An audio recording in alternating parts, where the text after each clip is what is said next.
Hey there. Ready for another deep dive? Today, we're diving into the restaurant industry. Figuring out what it takes to not just open a restaurant, but to really make it thrive. Right. It's a challenging business. It is, and you've given us these two guides that seem like the blueprints for success stats, advice, the whole shebang. Yeah, they're packed with insights, that's for sure. Hmm. We're going to break down planning, marketing, operations, all those crucial ingredients. Love it. So one guide mentions 60% of restaurants close within 18 months. That's a bit daunting, isn't it? It is a tough statistic, Yeah. but these guides, they offer a roadmap, Yeah. and it all starts with, vision. Okay, defining your vision. So more than just picking Italian or Thai food, right? What else goes into it? Way more. Yeah. It's about the whole identity, casual, Yeah. upscale.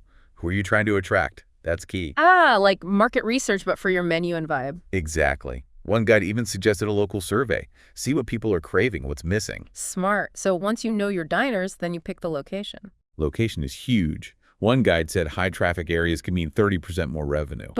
But you don't want to be lost in the crowd either, right? Right.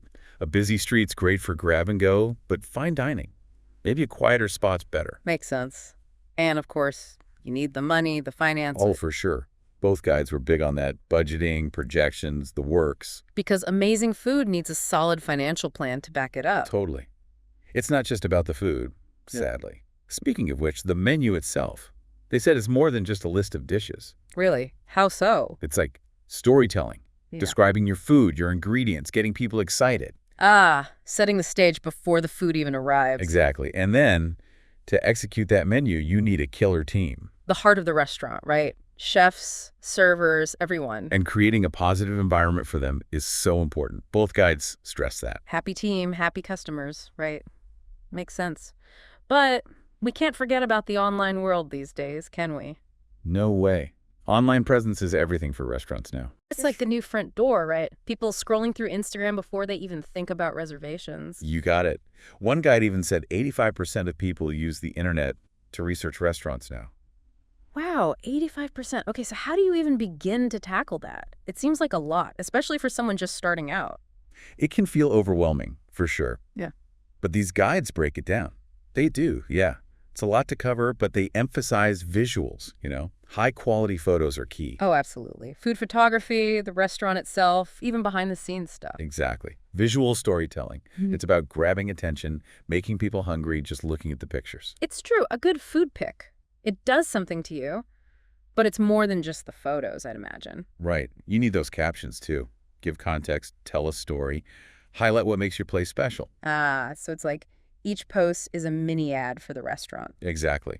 And don't forget about video, short clips, behind-the-scenes peeks, that kind of thing. Oh, yeah, those are everywhere now. People love seeing the action, right? They do. It gives you a feel for the vibe, the energy of the place. Yeah.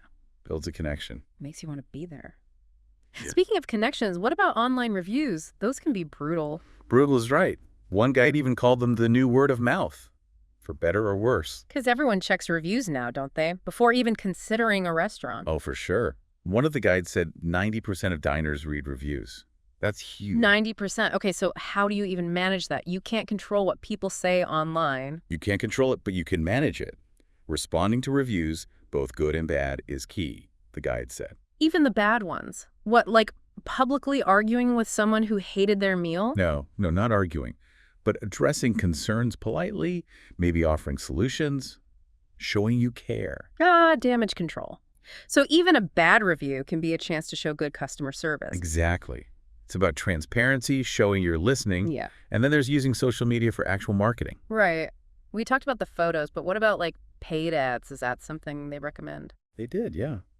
Both guides suggested looking into targeted ads on social media, search engines. So you could target people, say, within a 5-mile radius who love Italian food. Exactly. Reach a wider audience, find those new customers. And then there's email marketing. Email? For a restaurant, I don't think I've ever signed up for one of those. It's more common than you think.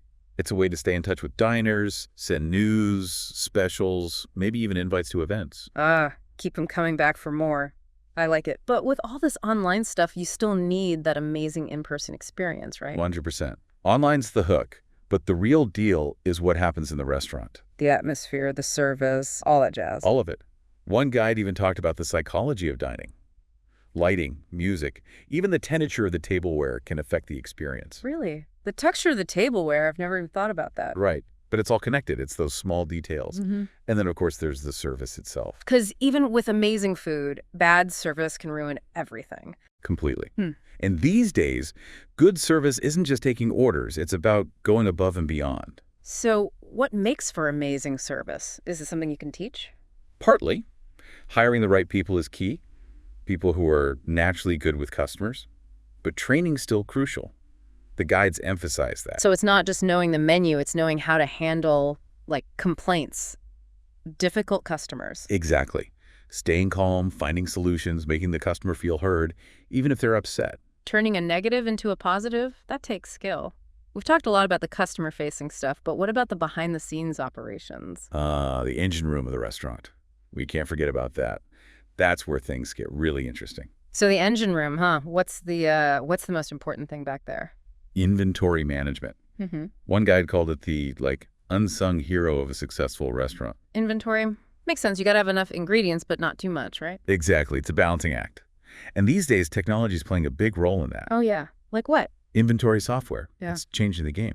Really? So, instead of someone just, writing down, need more tomatoes on a notepad. Way more sophisticated. Think real-time tracking, alerts when you're running low, even predictions based on past sales. Wow. So no more last-minute grocery store runs at midnight. Ideally not. Plus, Right. A lot of these systems integrate with your POS, so ordering is a breeze. Nice. So less waste, less stress. That's huge.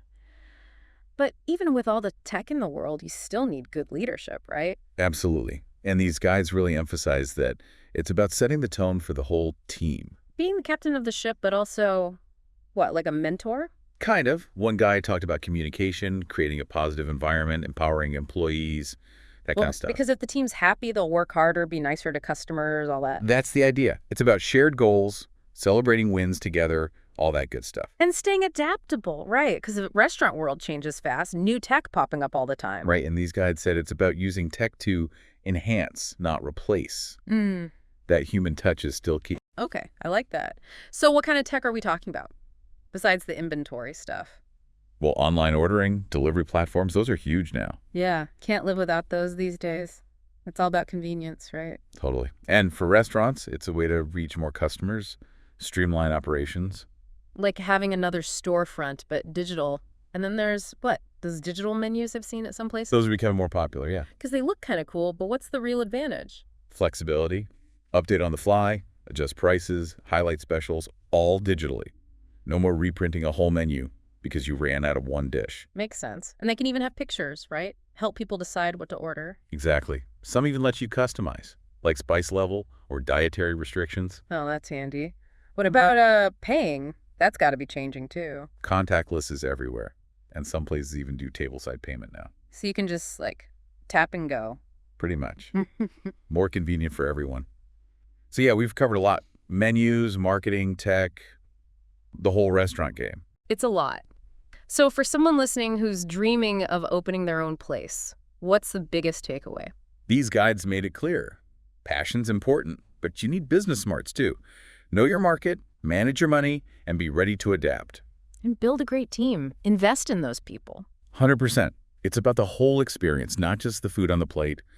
Passion, dedication, and exceeding expectations. That's what it takes. Couldn't have said it better myself. Thanks for taking this deep dive with us. It's been eye-opening. Anytime. Now, excuse me, I'm suddenly craving a delicious